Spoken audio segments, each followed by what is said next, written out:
The rejection did not come loudly or cruelly. It arrived quietly, like a door closing without a slam, leaving only the echo of what might have been. I sat alone at a small corner table in a downtown Chicago cafe, my coffee cooling faster than my hope, watching couples laugh and lean toward each other while I stared at my phone, knowing no message was coming back. That was the night I truly believed something in me was broken. And yet that same night, without warning, would become the beginning of a story that changed my life forever. Before the story goes further, take a moment right now. If you believe in kindness, second chances, and the quiet miracles that happen when people least expect them, please like this video, share it with someone who needs hope, comment your thoughts, and subscribe to the channel. Your support keeps stories like this alive. My name is Daniel Carter. I was 34 years old, born and raised in Ohio, now living in Illinois for work. I worked as a civil engineer, the kind of job that looks stable on paper, but leaves long empty evenings when you come home to silence. My parents were faithful Christians who taught me to believe in purpose, patience, and prayer. But after years of watching friends marry and build families, faith felt heavier than hope. I was not angry at God. I was tired of waiting. The blind date had been arranged by a church acquaintance named Linda, who insisted that sometimes God works through uncomfortable setups. The woman I met was polite, well-spoken, and kind enough, but her eyes never settled. She smiled the way people do when they already know the answer. After less than an hour, she excused herself with grace, later sending a brief message explaining she did not feel a connection and wished me well. There was nothing wrong with her honesty. The pain came from familiarity. I had read that message many times before, just with different names attached. Walking out of the cafe that night, the city lights blurred slightly as my thoughts turned inward. I wondered what flaw people saw so quickly. I wondered if being steady, quiet, and sincere was no longer enough. I wondered if maybe my life was meant to be useful but lonely. I sat on a bench near the street, letting the cold seep through my coat, praying without words. That was when I noticed her. She was standing a few steps away, struggling with a stroller near the curb, clearly trying to manage too much on her own. A toddler slept inside, his small chest rising and falling, unaware of the chaos around him. Without thinking, I stood and helped her guide the stroller safely onto the sidewalk. She thanked me with a tired smile that carried more weight than politeness. Her eyes looked worn but not defeated. We did not exchange dramatic introductions. We simply stood there for a moment longer than necessary, as if both of us sensed something familiar in the other. Her name was Grace Miller. She was 32, originally from Indiana, and had moved to Chicago a year earlier. She explained she was heading home from her second job in daycare pickup, juggling responsibilities that left little room to breathe. We parted ways, but fate had other plans. Over the next few weeks, I kept seeing Grace in small ordinary ways at the same grocery store, at the park near my apartment on Sunday afternoons, at a local church I had started attending again, trying to rebuild my spiritual footing. Each time we exchanged smiles, then short conversations, then longer ones. There was no flirting, no pressure, just an ease that felt rare.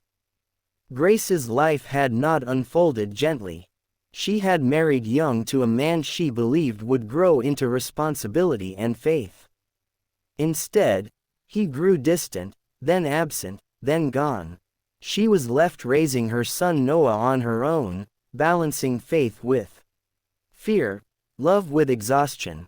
She did not speak bitterly about her past, but the quiet strength it took to survive it showed in every word. I found myself looking forward to those accidental meetings more than anything else in my week. Still, I reminded myself not to hope too much. I had just been rejected, and Grace's life was complicated. She deserved stability, not a man nursing bruised confidence. One evening after church, we sat on a bench outside while Noah played nearby. The sun was setting, painting the sky in soft golden blue. Grace looked unusually nervous, twisting her hands together.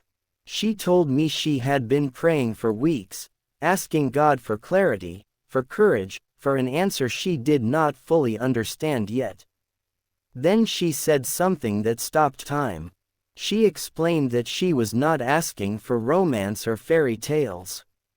She said she had been watching the way I treated her son, the way I listened without trying to fix everything, the way my faith showed in actions rather than speeches. She admitted she was tired of surviving alone and afraid of choosing wrong again. Then she asked carefully, humbly, if I would consider being her husband. There was no dramatic music, no rushing embrace, just silence thick with meaning. In that moment, I realized how strange life is. Hours earlier, I had been the rejected man at a cafe table. Now I was being offered something far deeper than attraction. I felt fear, doubt, and disbelief rise together. Marriage was not a rescue mission.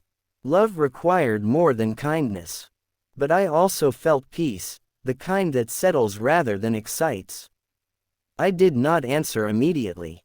I told Grace I needed time to pray and reflect, and she nodded, respecting the weight of what she had asked. Over the next days, I wrestled with questions. Was I ready to be a father figure? Could I love a child not born for me with the fullness he deserved? Was this God's redirection or my desire to finally belong somewhere? I spoke with my parents, who listened quietly. My mother reminded me that love is often disguised as responsibility and that commitment is not always born from passion but from purpose. My father told me that being chosen for who you are, not who you impress, is a rare gift. When I met Grace again, I felt calm. I told her I could not promise perfection, but I could promise presence, faith, and effort. I said yes to exploring a future together slowly, prayerfully, honestly. What followed was not effortless. We faced awkward moments, difficult conversations, and the reality of blending lives already shaped by loss. Noah tested boundaries. Grace battled guilt for hoping again. I confronted my own insecurities, the fear that I was a second choice rather than a chosen one. But love grew in the quiet spaces, in shared meals, in bedtime prayers with Noah, in late-night conversations about faith, fear, and forgiveness. I learned that being a husband is not about being needed, but about being willing. Grace taught me that strength and softness can coexist. Months later, standing in a small church surrounded by friends and family, I watched Grace walk toward me, Noah holding her hand. There was no doubt left in me. I had not been rejected. I had been redirected. If this story is touching your heart right now, please pause and engage with this video. Like it, share it, and subscribe if you believe that love sometimes arrives in unexpected forms and imperfect timing. Before the ending, I want to ask you something special. Please comment below with the word hope. If you believe that rejection can be a blessing in disguise, your comments mean more than you know. Today, our life is not perfect, but it is full. The blind date rejection that once felt like confirmation of my loneliness became the doorway to a family I never imagined. I learned that sometimes God removes what is shallow to prepare us for what is sacred. And sometimes the question that changes everything is not will you date me, but will you walk this life with me? If this story moved you, let your heart respond. You never know who might find their own second chance through